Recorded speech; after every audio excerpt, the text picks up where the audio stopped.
Support WrestleTalk! Hello and welcome to the WrestleTalk Reactive News, where we will be reacting to things like and I am Andy Datson. This is your Jam That Champion, Tempest. And our first story today is Kenny Omega is finally, apparently, making his return to wrestling after many months out. His last match was in November, I believe, last year, and he has since been having surgery, recovering from that, but Fightful Select is now reporting it is just around the corner. Tempest, I can tell you are excited. How are you feeling? I'm very excited. Obviously, this roster that AEW has constructed has been in very good hands and is taken very good shape in recent months, well, with the additions of Swerve and Keith Lee and a million other people. But really, it does mean a lot when Kenny Omega gets added back to your roster. Now when you can start thinking about the matches he can have and the storyline possibilities, there's a lot to be really excited about.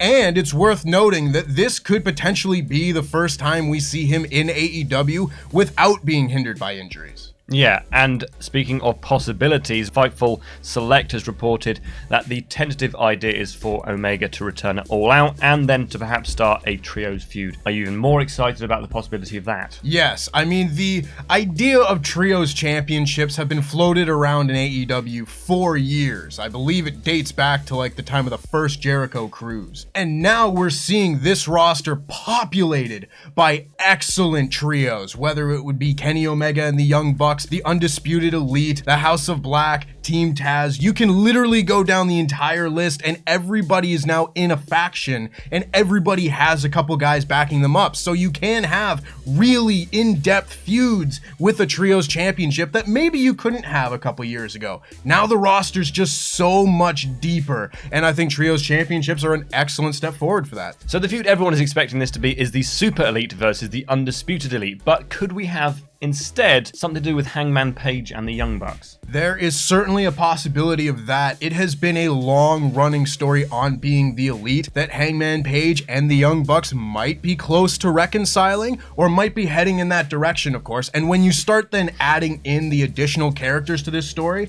whether that be Kenny Omega or Adam Cole, Bobby Fish, and Kyle O'Reilly, that becomes a lot more complicated and a much more in-depth storyline. And I don't know what direction you'd necessarily go with that, because the Young Bucks could be in the mix for trios championships with a number of different partners. And one of the most exciting things about this for me personally is that we've got Kenny Omega coming back from a long time out. We've also got, if it is going to be the Super Elite, we've got versus the Undisputed Elite. Then we've got the idea of Adam Cole coming back. So Adam Cole's been out with a torn labrum and a concussion. According to Dr. Google, which is what I generally use, a torn labrum is sort of 8 to 12 weeks. Now, Adam Cole has said in the last couple of weeks that he's not going to have surgery for that. He's just going to do therapy and rehab it. Yeah, so he could be back anytime in the next couple of months. Now, that would just about be in time for something at All Out if they want to set something up there. It also means that we are getting back these big stars. CM Punk is probably going to be returning just around the corner. He will probably be at All Out, according to Dave Meltzer. Bryan Danielson. Still WWE, I'm such a mark. We don't know when he's going to come back, but if he comes back as well, that is 4 of your top guys all coming back from injuries within the same sort of month period, and that could have a massive boost to the whole roster. I would almost expect it to. I mean, you will not have your roster get worse with the addition of Kenny Omega, CM Punk, Bryan. It's basically All Out last year all over again. Yeah. Where all these guys are coming in at the same time, and to have them all return from injury at the same time, now with Kenny Omega potentially able to go on a long extended run and have a rivalry with someone like that, there's a lot of really exciting possibilities here. Now, this might be overkill, but hear me out. The main event finishes. Adam Cole's music hits, just like last year. Everyone's like, oh, great, Adam Cole's back. Bryan Danielson's music hits. Everyone's like, oh my God, it's the same as last year. CM Punk's music hits. Oh my God, it's even bigger than last year. Kenny Omega's music hits. Oh my God, and then there's just this, I don't know. I feel like it's maybe too much overbooking. But, and then John Cena's music hits. But the wrestling fan in me just goes, that's 4 pops in a Biggest Pops of 2022 video, which, by the way, for anyone wondering, are my favorite videos on YouTube in terms of wrestling. I could watch pop videos all day, every day and go, oh yeah, that was a cool moment. Yeah, I'm popping right now.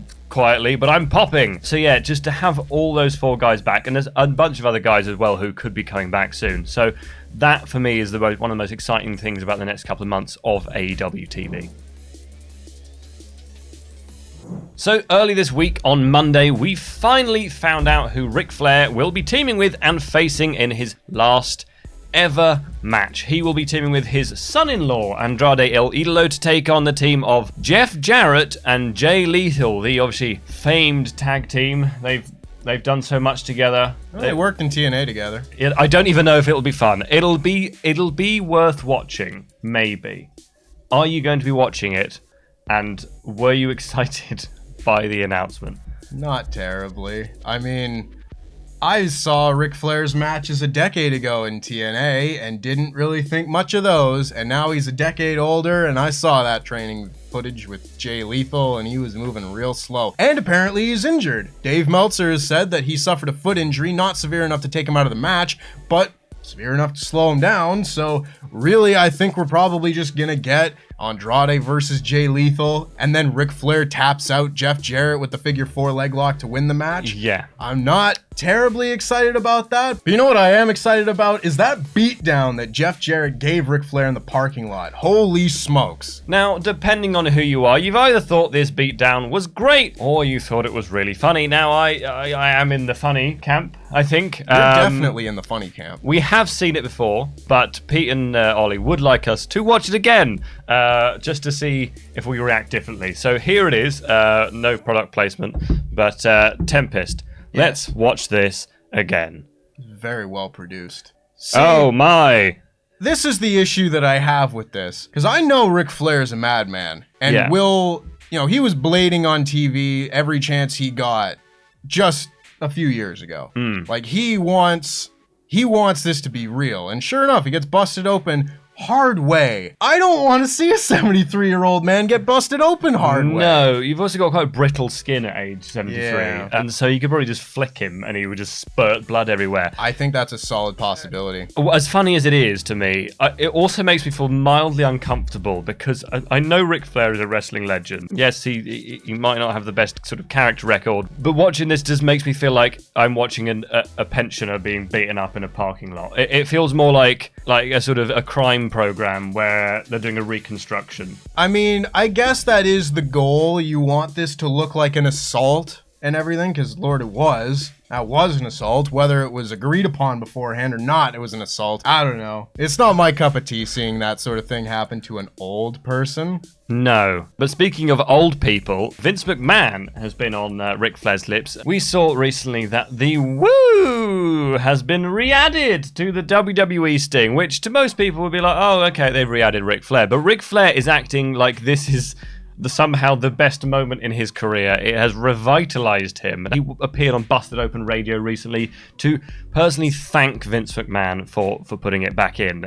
He said, I went and saw Vince yesterday to personally thank him. It made me feel like my world had changed again. It was a lot better than when they took me off. I can tell you that. Oh. I bet 90% of the people that watch WWE did not notice that it was gone or that it was added back. No, I didn't notice that the Woo had gone. Clearly, Rick did. Clearly! It meant a whole lot to Ric Flair. Been very upset. Something else that is important to him is the fact that his daughter, Charlotte Flair, will be in attendance at his last match. Other WWE stars will also be there, including Rey Mysterio, Apollo Crews, or Apollo, Pat McAfee, and Hall of Famer Kid Rock will be there. Boo! I don't like Kid Rock. So we were discussing the match earlier, what it's actually going to entail. Now, you said it's probably going to be just Ric Flair tapping out Jeff Jarrett, which is almost certainly the truth. You can't really have Jay Lethal tap out. I imagine it is going to be, like you said, 10 minutes of Andrade versus Jay Lethal, and then the world's oldest hot tag, and then some... Oh my. Knife-edge chop. Woo! Yeah. Woo! Woo! Woo! Woo! Let's do a figure 4. Come on. All right. Now, how do I do this? No, I'm doing it. Oh, God. Oh, God. Oh, no. How am I supposed to get out of this? Give me that leg. I really hope this doesn't actually hurt. Oh, it does. Oh. Ow. Ah. Ah. Ah. Oh. Ow. Ow. And thank you for watching WrestleTalk's Reactive News. We will see you again next Wednesday. Jam that jam. Oh, my. Ow. Hell, man, that really hurt.